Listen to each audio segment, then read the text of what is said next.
Good morning and welcome back to the Turtle Wins the Race Home-Based Business Podcast. My name is Kara Buntin. I have owned a home-based business since 1999, so that's what I talk about here.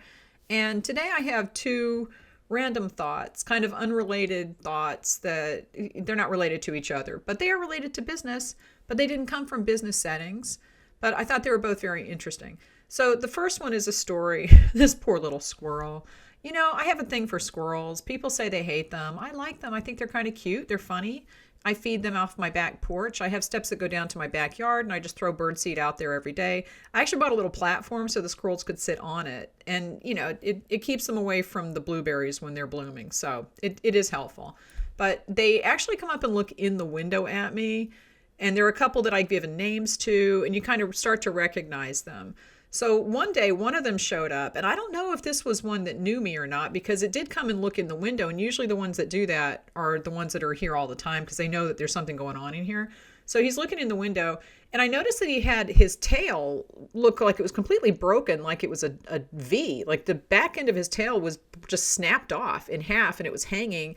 And in the middle of the joint there, where it looked like it was broken, was this giant red welt. It looked horrible. It was like an inch across. It was round. It was bright pink.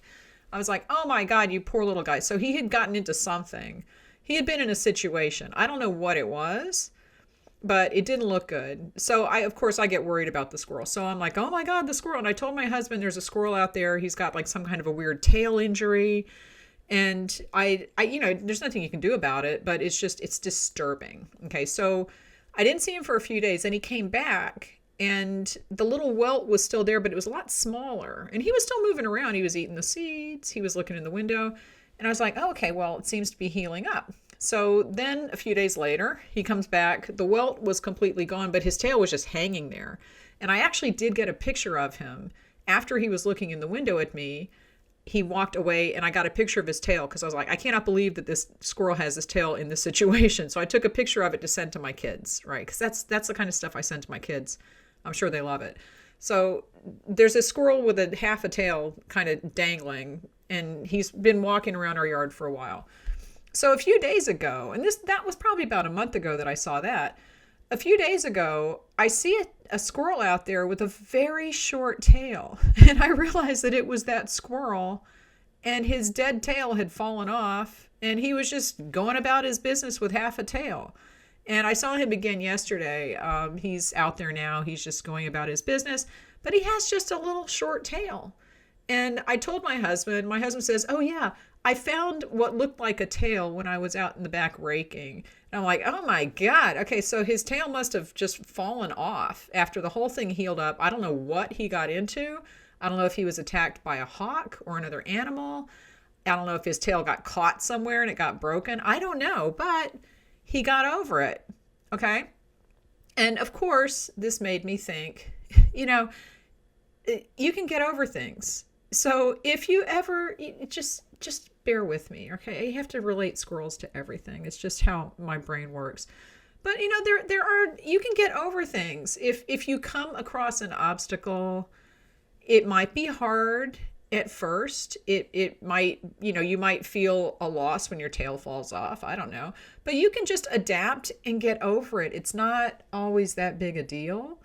And sometimes in the moment when you have a giant welt on your tail, it might hurt. I assume that thing hurt. It did not look good, this poor little guy. But he got over it. And he got, the part that was giving him a problem, it apparently fell off. Whatever. So, I don't know how good an analogy that is, but you get the point, right? And I know that there are people in my Facebook groups who have gone through a lot. You take the time off, you take care of yourself, and then you come back. And it can work, and you have to put in time, and you might not be at the same place when you come back because you've lost that momentum, but you'll get through it. So if you ever come across a horrible situation, just don't give up. Just remember that you can get through it. Nothing is as bad as it seems, because that tail looked terrible. I'm like, that little dude's going to die. Oh my God, what happened? Somebody's going to eat him. But he's out there right now looking at seeds. So, okay. So just remember the squirrel with the broken tail. You can get through it. That was my first random thought. My second random thought, And this was kind of a funny news story. I saw this news story just across my feed randomly. There's a middle school teacher, and I don't remember the school. I'll find the link and I'll put it in the description. She saw a contest or something for a dress company. And it said, wear your dress, wear one of our dresses for 100 days straight in order to be entered to win this thing. I don't remember what it was. So she's like, okay. So she had a red dress from this company, and she wore it to work every single day for 100 days. And I'm assuming she wore it on the weekends. I don't know. But she wore it every day for 100 days, and nobody noticed until she finally told someone on day like 39 or 40, because she couldn't stand it anymore. Nobody noticed. These are the people who work with her did not notice that she was wearing the same dress every single day. And she would do things like wear a jacket over it and accessorize it differently. People don't pay attention to you. Okay. And that's what I got from this story. You think that people are looking at you and examining you every day, and they're looking at what social media, right? They're looking at what you post on social media. They're seeing everything. They don't see everything that you post. They don't pay attention to you nearly as much as you pay attention to yourself. So just get over that fear. It's not, I have people say, oh, I don't want to do a YouTube channel because I don't want to be on camera. It sucks at first. I will say it's not easy, but you get used to it. And there always will be, no matter what you do, there's going to be people who criticize you, right? So just set up all your filters on YouTube to catch all those comments. And if there are specific words that if someone called you that, it would make you really upset, put those in the filters. You'll never even see those comments. You won't see them. So there's ways to protect yourself if you're very sensitive about something about your appearance or your voice or whatever it is.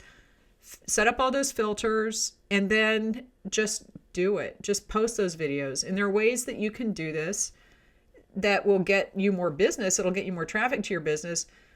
People are not going to be paying attention to you and judging you as harshly as you think they will, honestly. And I've seen people who say, oh, I post 50 times on Facebook every day for my business, and I get good traffic. And, and other people would say, oh my God, that's too much. And I'm exaggerating, but I have seen people that say they post 10 to 20 times a day on Facebook or Instagram. That's a lot. But the fact is that people don't see every single one of those posts. Facebook does not show business feed posts very much. So you could theoretically post 10 times a day on your Facebook business page, and the people who have followed your page may only see one of those posts. And they're not going to be offended if they see two. People don't think about you as much as you think they do, honestly. And this woman basically said with the dress that she couldn't stand it. Like I said, after I think day 39, she told her best friend at work who worked with her every day, have you noticed I've been wearing this same red dress? And this woman was like, what? This is like someone who worked with her every single day and did not notice that she's wearing the same red dress. People just don't pay attention to you the way that you think that they do. Okay. And like I said, it's the same on social media. So when you have a business, you need to promote yourself. Don't feel like you're going to bother people. And if somebody is bothered by you, because once you do notice something, then you really notice. Because she said once people started figuring it out, then they did notice because they're paying attention to it. But once that happens, that's fine. They'll start looking for your post. They'll start saying, oh, here's another post. If they don't like it, they will unfollow you. Big deal. Okay, they've just self-selected. They don't want to see your post. That's fine. They're probably not your customer. Don't worry about it. But it just, you need to get out of your own head. You need to stop thinking that people think about you all the time. And don't we all have someone in our lives who, when you talk to them, you realize that they think that you think about them all the time, and that everything that you do is based on them. And you're like, no. That's not how that is.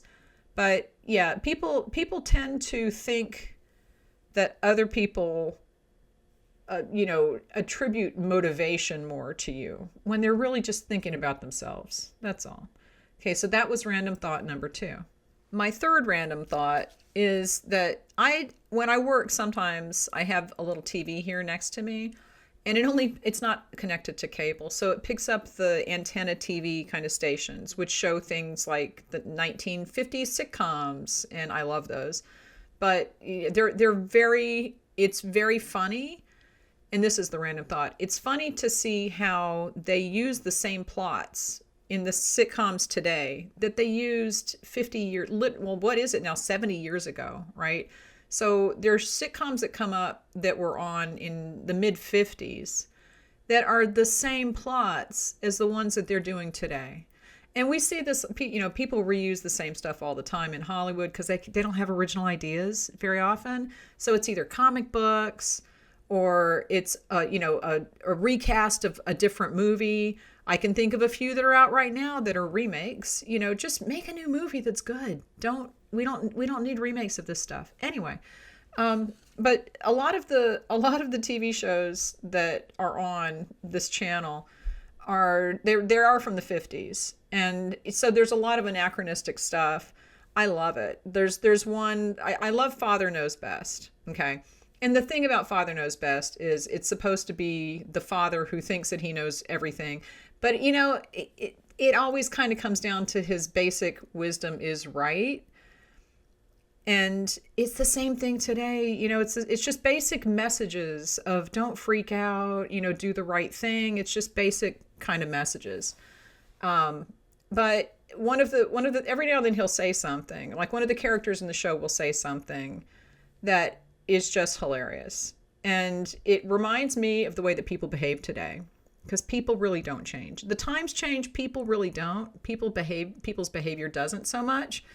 I have some commentary about that, but I won't say it because, let's just say that when I was in college and right out of college, I thought that I knew everything.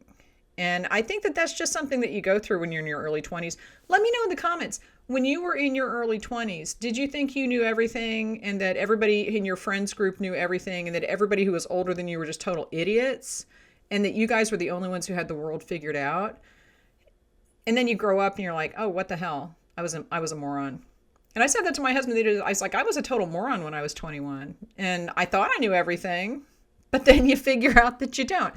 Anyway, one of the things that I'm just saying, it's the same thing in these shows. In the 50s, the kids think they know everything. And then at the end of the episode, they come to realize that they don't. Okay, this was the same thing on the Brady Bunch in the late 60s, early 70s, which was a fabulous show, I have to say. The kids thought they knew everything.